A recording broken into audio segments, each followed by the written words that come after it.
Paz de Cristo Jesus, meus amados irmãos, vamos iniciar hoje mais uma aula, nossa aula de número 8, nossa lição de número 8, e vamos para o nosso texto áureo que diz assim: Bem-aventurado o homem a quem o Senhor não imputa maldade, cujo espírito não há engano. Salmo de número 32, versículo 2. Antes de entrarmos no nosso contexto de comentário, vale se lembrar que o texto sendo usado aqui é um texto mais para debate de salvação do que de sendo o verdadeiro. Poderia ter usado outros versículos, por exemplo, nós vamos até citar aqui João capítulo 8, 32, João 8, 36, que aparece o termo verdade ou verdadeiro, mas esse texto aqui não combina com o arcabouço, o perfilhar da lição, não só do tema, mas também do conteúdo que vai ser comentado, mas não é a nossa discussão aqui. Então poderia ter sido usado para esse versículo, como a gente está tratando de Novo Testamento, poderia ser usado Romanos capítulo 4, versículo de número 7, para a gente trabalhar exclusivamente, trabalhar e comentar sobre o Novo Testamento, mas não é nossa discussão, não vamos comentar sobre isso. Vamos para a nossa introdução que diz assim: a verdade e mentira são irmãs do mesmo sangue, que porém não são gêmeas, ou seja, quando eu falo que elas são irmãs, eu estou querendo dizer que ela, dentro do agir e do existir dentro do ser humano, elas partem do ser humano. Qual é a origem da verdade? Ela parte do ser humano. Qual a origem da mentira? Ela parte do ser humano. Então ela é gerada pelo ser humano. Então por isso elas são irmãs. Porém não são gêmeas. Ou seja, verdade e mentira não é a mesma coisa, não tem a mesma característica e nem tem o mesmo pressuposto. Ok?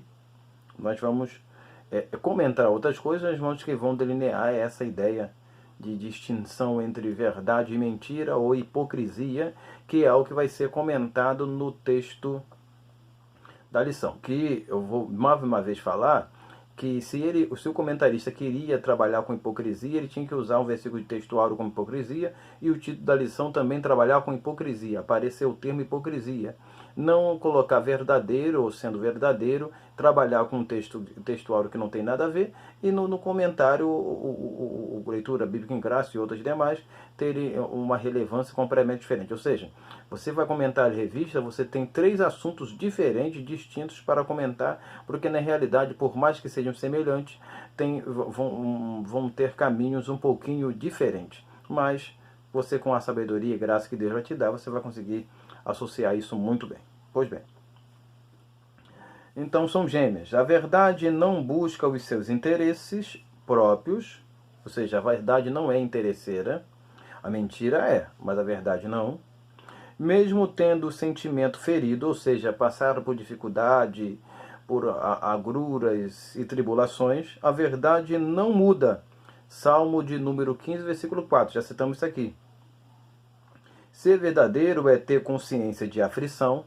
João capítulo 16, versículo 33. O que é ser verdadeiro, ter consciência de aflição? Jesus falou que no mundo tereis aflições, mas tem de bom ânimo. A questão é, quanto mais verdadeiro você é, mais afligido, mais atacado, mais caluniado, mais perseguido, você vai ser por causa da verdade. Porque o mundo está completamente no charco da mentira. O mundo está completamente envolvido, embebecido com a mentira. Então, quando você apresenta a verdade, automaticamente você vai ter dificuldade para conviver, existir, comunicar com este mundo perdido. Confiar na verdade é confiar no Deus verdadeiro e entregar o seu caminho, entregar o caminho da vida a Ele. Salmo de número 37, versículo de número 5. Ou seja,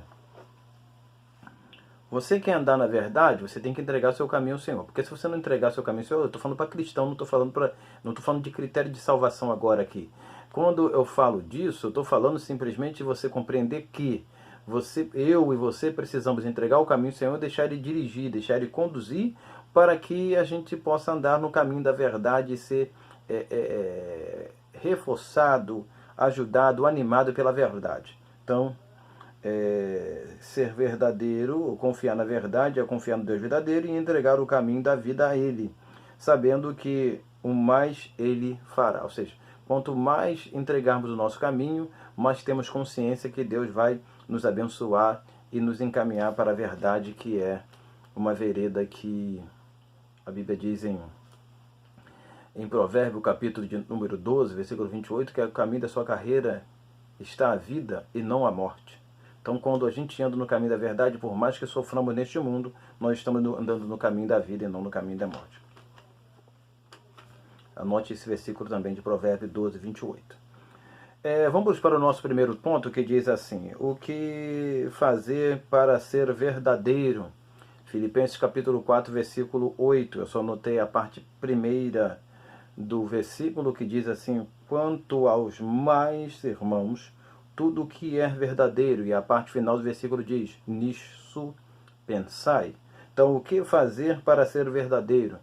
O que fazer para ser verdadeiro é a gente pensar naquilo que é de Deus. A gente ocupar a nossa mente naquilo que é de Deus, naquilo que louve a Deus, naquilo que agrade a Deus, aquilo que engrandeça a Deus, aquilo que vai trazer engrandecimento, louvor, exaltação ao nome do Senhor. Então a gente precisa ocupar a nossa mente, nosso coração, com aquilo que agrada o Senhor. Por exemplo, Romanos capítulo 12, versículo de número 2 diz que não vos conformeis com este mundo. Eu não posso conformar a minha cabeça com o mundo, não posso conformar a minha mente com o pecado, porque a Bíblia diz em capítulo 2 de 1 Coríntios, ali a partir do versículo 14 ao 16, que nós temos a mente de Cristo. Então, quando eu tenho a mente de Cristo, o Espírito de Cristo na minha vida, eu tenho que ocupar ela com a mente de Cristo, com o Espírito de Cristo, para que eu possa conhecer o que é verdadeiro e fazer o que é verdadeiro. Então, o início da verdade, ela perpassa pela nossa cabeça, pela nossa mente, e vai sendo transmitida para o nosso comportamento. Então vamos lá.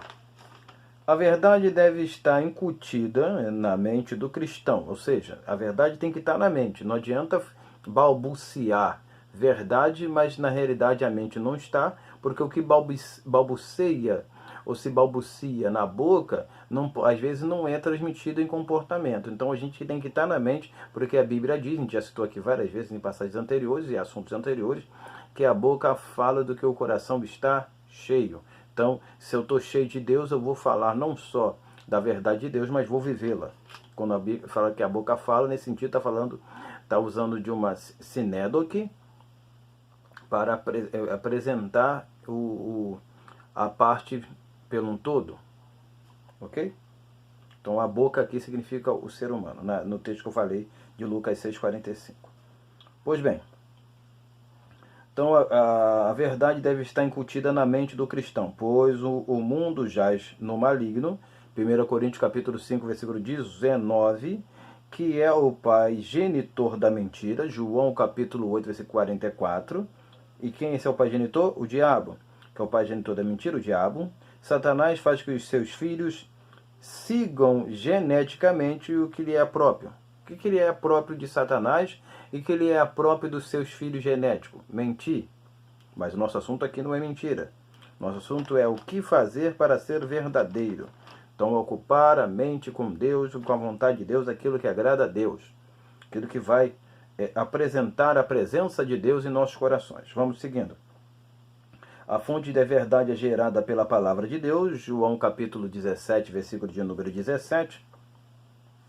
Quando Jesus falou assim: Pai, guia-os na verdade, a tua palavra é a verdade. Por isso que a gente já citou aqui em passagens anteriores, dizendo o seguinte: como preservar o mancebo conforme seu caminho, observando conforme a sua palavra. Salmo de número 119, versículo 9. Escondi a tua palavra no meu coração para não pecar contra ti. 119, versículo 11. Então é através da manifestação do guardar, do preservar a palavra no coração, que o cristão vai conseguir fazer o que é verdadeiro. Então é através da palavra. Então a palavra de Deus é a fonte que deve ser conhecida. Romanos capítulo 8, versículo 32. Conhecereis a verdade, e essa verdade aqui, ela é muito maior do que o conhecimento escriturístico. Eu estou falando agora exclusivamente da Bíblia, do livro, porque nós temos muitos teólogos, professores, mestres, doutores, pós-doutores e assim por diante, PhDs, que conhecem a Bíblia extremamente maior do que eu e você junto, contudo não conhece a Deus, o Deus verdadeiro, porque precisa se conhecer as Escrituras, em alguns pontos a gente está falando sobre isso, mas contudo há uma coisa muito maior que é conhecer a Deus, a conhecer a Jesus, conhecer a palavra. Porque a gente não está trabalhando aqui simplesmente com a ideia e a filosofia de conhecer a letra, mas o conhecer a Deus, que é o verdadeiro Deus e Senhor dos céus e da terra. Então, deve ser conhecida, pensada e alimentada na mente. Filipenses capítulo 4, versículo 8, como a gente já citou. Filipenses 4, 8. Para produzir a verdadeira libertação. João capítulo 8, versículo 36. Ou seja, conhecereis a verdade liberta. É a verdade que vai nos libertar. Mas nos libertar de quem? Do pecado, da mentira. Que tão graçantemente envolve a humanidade. Então a gente tem que ser liberto da mentira para caminharmos no caminho da verdade e nos tornarmos livres. A mentira é a hipocrisia. A mentira e a hipocrisia é uma cadeia, ou seja, as pessoas vivem na mentira, preso na mentira e acham que estão livres. Por que acham que estão livres? Acham que estão livres porque eles podem circundar, andar, se mobilizar de um lado para o outro, mas estão presos no presídio da mentira, que lhe dá liberdade para transitar, mas não dá liberdade para ter uma vida fora dela, ok? Por isso que a hipocrisia e a mentira é uma cadeia, uma prisão. Vamos agora para o significado da palavra verdade. A palavra verdade em grego é aletheis, ou aletheia, dependendo da conotação e da inclinação. E isso estou me baseando no dicionário Vini. E significa não oculto, manifesto, verdadeiro, ao fato, real, ideal, genuíno. Porque apresenta a verdade como não oculto, mas manifesto. Porque a verdade ela não se oculta, a verdade está sempre presente, por mais que tentam escondê-la, por mais que tentem ocultá-la, a verdade vai estar sempre presente, agindo, porque a verdade ela é de Deus. Seguindo, usando acerca de pessoas, aí é usada quem? A primeira pessoa que nós vamos utilizar é a pessoa de Jesus, a verdade sendo referida a Jesus. Mateus capítulo 22, versículo 16, chamando ele de verdadeiro, e ensina o caminho da verdade.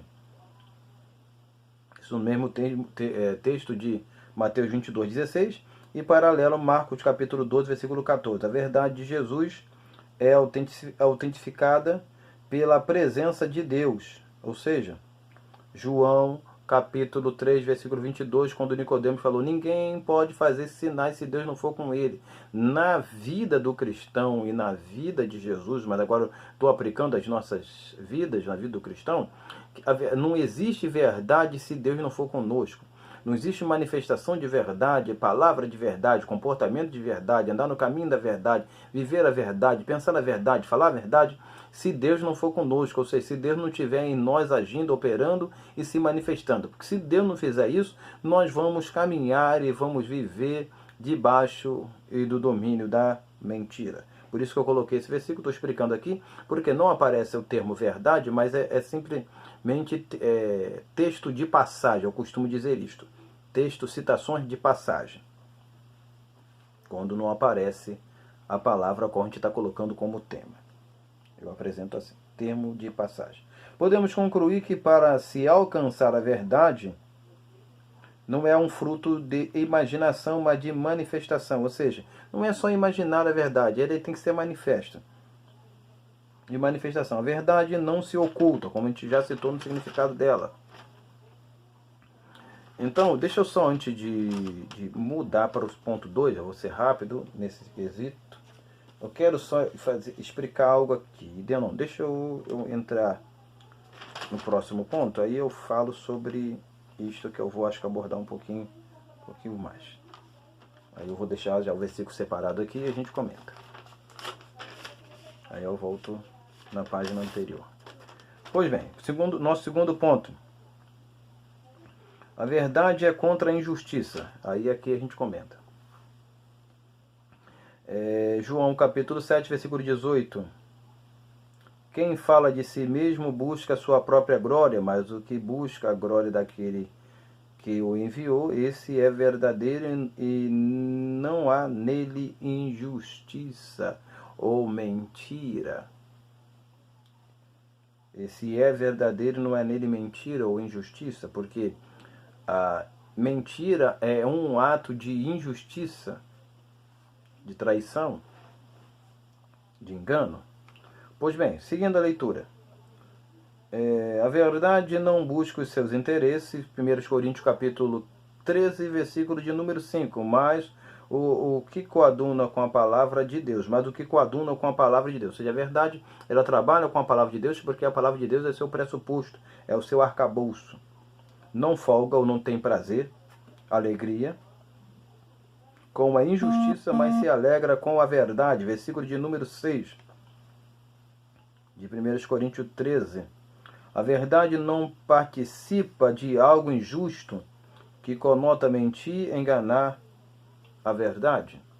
Ou seja, a verdade não participa de algo injusto que conota mentir e enganar a verdade. Ou seja, parece até meio redundante, mas na realidade é que a verdade nunca vai ter associação com a mentira.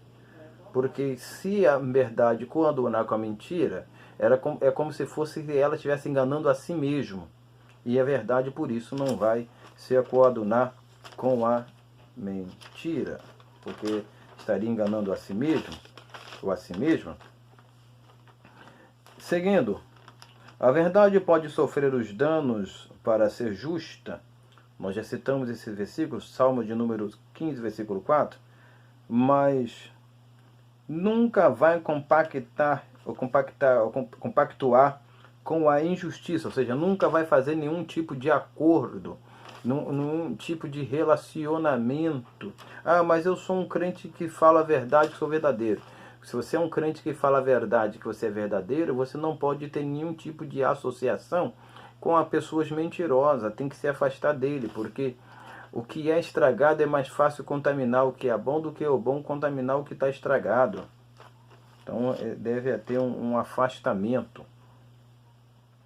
Em sua natureza, a verdade é terminantemente contra os elementos que regem a injustiça e a sua irmã caçula a mentira. Lembra que eu falei na nossa introdução que a verdade e a mentira são irmãs de sangue, mas que não são gêmeas. Então a outra irmã que aparece dela aqui é a injustiça, que é sua irmã caçula. Eu coloquei como irmã caçula, mas é irmã, de qualquer jeito. A injustiça e mentira trabalham juntas para aniquilar a verdade. É isso que a injustiça e a mentira faz. Trabalham juntos, estão sempre trabalhando, estão sempre associando forças, juntando forças para aniquilar, acabar, extinguir a verdade, acabar com a verdade. Esse é o trabalho da injustiça e da mentira. E tudo isso existe dentro do homem criado por Deus, ou seja, esse é o conflito espiritual. O homem está sempre lutando com a verdade e com a mentira dentro dele. E quando ele se deixa levar ou ser vencido pela mentira, ele vai sempre praticar ato de injustiça, tanto espiritual, tanto moral e tanto social. Só um ser é completamente distinto do mentir. E quem é este ser que é completamente distinto do mentir? O próprio Deus, o Deus Todo-Poderoso. Número capítulo 23, versículo 19, diz que Deus não é homem para mentir, para que minta, porque ele não é homem. Deus não pode mentir, Tito capítulo 1, versículo 2, porque ele não muda, Tiago, capítulo 1, versículo de número 17, que diz que nele não há sombra nem mudança de variações. Sombra nem mudança de variações. Ou seja, Deus não pode mentir porque ele não muda. Você e eu, nós mentimos, nós enganamos, nós somos injustos porque nós ainda estamos nesse corpo e presumivelmente nós estamos debaixo de variações e de conflitos constantes. Deus não sofre por isso. Por isso é a única pessoa, o único ser, o único ônton que não pode mentir, não sofre o efeito da mentira e da injustiça. O homem mente porque vive em constante conflito e alterações dentro dele. Por isso o homem mente. Definição de hipocrisia. Estamos já caminhando para a conclusão. Hipocrisia, ela vem do termo grego, que é hipócrisis, que é praticamente, você sabe o termo hipocrisia, você está aprendendo uma palavra em grego. Só a única diferença é que começa com HU, porque no hebraico não tem U, então é I, e assim por diante. Então, o que significa hipocrisia? É réplica, resposta, representação, como os atores falavam em diálogo. Representação como os atores falavam em diálogo. Por conseguinte, fingimento. Então, o que os atores apresentavam em diálogo, por conseguinte, era um fingimento. Mateus capítulo 23, 28, Marcos capítulo 12, 15, Lucas 12, 1, 1 Timóteo 4, 2, e o plural ocorre em 1 de Pedro 2, 1, e um hipócrita é um ator de palco, ou seja, ele está em cena. O hipócrita é um ator de palco, ele está em cena, ele está manifestando, ou falando, ou agindo, comportando como um teatro, ou ele é uma pessoa teatral. Os atores gregos e romanos tinham o costume de falar com máscaras grandes, munidos de distintivos mecânicos para aumentar a força da voz, usando metaforicamente como dissimulador fingido. Antes de entrar para a conclusão, deixa eu só observar. Quando a Bíblia fala que do hipócrita, que automaticamente ele estava mentindo por causa da sua dissimulação, a gente vai encontrar algumas passagens assim, por exemplo, como a gente já citou aqui, Mateus capítulo 22, versículo 16. Por que o hipócrita ele pode ser um sinônimo de mentir? Porque na realidade ele está apresentando aquilo que ele não é. Então ele está dissimulando, ele está fingindo algo que não é uma realidade. Então o hipócrita ele é o mestre do mentir, o mestre do enganar, o mestre do disfarçar, o mestre de dissimular. Ele parece que é uma coisa, mas não é. Ele age de um modo, mas aquele modo não é um modo verdadeiro de sua personalidade, de sua característica e comportamento. E no meio evangélico, a gente tem muitas pessoas vestindo uma máscara de santidade, vestindo uma máscara de perfeição, vestindo uma máscara de amor a Deus, de amor à obra, mas que na realidade é só máscara, é só apresentação, é só dissimulação. Mas no seu coração, eles não amam a Deus. Por exemplo, tem um texto bíblico que a gente já citou aqui nas passagens anteriores, que é Tito, capítulo 1, que diz assim: confessam que conhecem a Deus, mas negam com as suas obras, sendo abomináveis e desobedientes para toda boa obra. Então, o que a gente tem que observar? Tito 1,16. Observar que o texto, quando confessam que conversa a Deus, eles estão publicando publicamente, apresentando que conhece a Deus, que ama a Deus e quer fazer a vontade de Deus. Mas as suas obras são opostas dos seus comportamentos. E isto era que Jesus estava sempre falando dos escribas e fariseus e a outra turma que andava com eles. Então a gente deve evitar essas coisinhas que nos faz caracterizarmos ou estarmos próximos dos hipócritas. Ser verdadeiro, ser sincero, é só com a manifestação da ajuda da graça de Deus. Conclusão. A hipocrisia, com o seu elemento de disfarce, pode nos levar à morte. Porque eu já disse aqui que a hipocrisia é uma apresentação, e a sua apresentação, por ela estar usando máscara, máscara de carnaval, ela é um disfarce. E isso pode nos levar à morte. Tem pessoas disfarçando o que não ocultando a sua realidade de sua personalidade. Segundo Crônica, capítulo 35, versículo 22, fala de Josias que se disfarçou quando foi lutar contra o rei Neco. Juntamente Acabe, em 1 Coríntios, capítulo 22, 30, que também se disfarçou e morreu. Então, esses dois reis, eu coloquei só para guisa de passagem, esses dois reis disfarçaram-se, ou seja, se camuflaram, mostraram ser outra coisa daquilo que eles não eram, e na moral da história, eles morreram. Josafá, por exemplo, que estava junto com Acabe, foi vestido de rei, não se disfarçou, não mudou sua aparência, continuou do jeito que era. E o que aconteceu com Josafá? Voltou para casa vivo. Então, disfarçar, o ocultar a sua verdadeira personalidade com fingimento e com intenções maliciosas, pode lhe acarretar destruições extremamente desastrosas, não só para a sua vida espiritual, mas também para a sua vida emocional. Terminando, a mentira se disfarça de verdade, mas continua sendo mentira. Pode se disfarçar de verdade, mas continua sendo mentira. Eu quero terminar esse ponto aqui com um versículo que diz assim: porque nada podemos contra a verdade, senão pela verdade. 2 Coríntios, capítulo 13, versículo de número 8.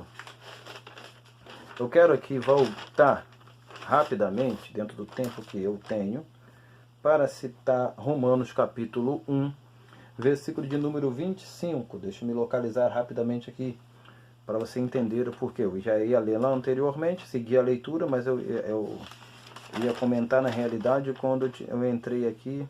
A verdade é contra a injustiça, mas achei por bem deixar para citar para o final. Eu vou ler mais 2 versículos e assim a gente termina. Diz assim: mudaram a verdade,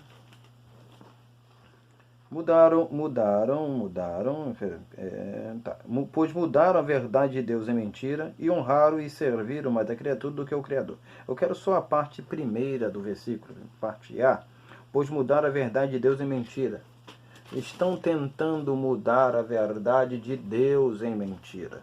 Estão tentando transformar a verdade de Deus e da palavra em mentira, em palavras de homem, tirando o seu valor central. Mas isso só apresenta algo dentro do homem. Colossenses capítulo 3, versículo de número 9. E eu termino com o versículo 10. Aí eu concluo aqui. Não mentais uns aos outros, pois que já vos despiste do velho homem com os seus feitos. Quando o homem mente ou transforma a verdade de Deus em mentira, simplesmente acarreta que ele continua vestido do velho homem. Então, o velho homem vai sempre estar arraigado, envolvido, caminhado na mentira. A Bíblia diz que Jesus falou: eu sou o caminho, a verdade e a vida. A verdade é um caminho que deve ser seguido, deve ser caminhado e andado. Não é você entrou e depois se perder no caminho, não. Você tem que seguir pela vereda da justiça por amor ao nome do Senhor. Pois bem, versículo de número 10. E vos vestiste de novo, que se renova para o conhecimento segundo a imagem daquele que o criou. Ou seja, o nosso Deus, Jesus Cristo, nosso Deus e Jesus Cristo, o Filho do Pai, do Deus Todo-Poderoso, Ele está na verdade. Então, nós devemos caminhar na verdade. A verdade é o que nos liberta e que nos condiciona a viver uma vida de santidade, honestidade e compromisso, não só para com Deus, mas para com a sociedade também. Quero terminar minha fala aqui, que o nosso objetivo não é comentar todos os pontos, tantos viáveis e necessários. mas apresentar um caminho de ideia que possa não solucionar, mas lhe abrir oportunidade de pensar, interpretar e acrescentar algo ao seu entendimento e compreensão. Peço a você que está inscrito no canal, que não deixa de curtir e comentar e compartilhar com seus amigos de igreja, amigos de trabalho, para que possa esse canal crescer e ter maiores engajamentos e com isso também nos motivar a estar sempre trabalhando, dedicando, estudando a palavra do Senhor, para trazer um comentário baseado dentro do que nós temos trabalhado com o tema da lição, para que assim possa se tornar um comentário diferenciado e acrescentar você um conteúdo diferente para poder estudar e aprender a palavra do Senhor. Que Deus possa nos abençoar, nos permitindo estar sempre aqui estudando e aprendendo junto para a glória de Deus. Amém? Vamos orar. Senhor Deus, muito obrigado pela oportunidade que o Senhor tem nos dado de estarmos estudando a Tua Palavra. Peço, Senhor, que dê sabedoria ao Teu servo, à Tua serva, esse professor e professora, e a este aluno que também vai estar vendo e acompanhando este vídeo. Que ele possa ter a oportunidade de aprender e, segundo aquilo que ele sentir no seu coração, compartilhar com seus amigos, se é pastores de igreja com seus membros, para que possam juntos aprenderem a palavra do Senhor conosco e assim crescerem na graça e no conhecimento da Tua Palavra. Permita-nos, ó Deus, tendo uma excelente aula de escola dominical para a honra e glória do nome de Jesus. Muito obrigado, ó Deus. Amém e amém. Senhor, muito obrigado. Que Deus possa nos abençoar e nos permitir uma excelente aula de escola dominical. Um bom domingo para você e uma boa escola dominical. Amém e amém.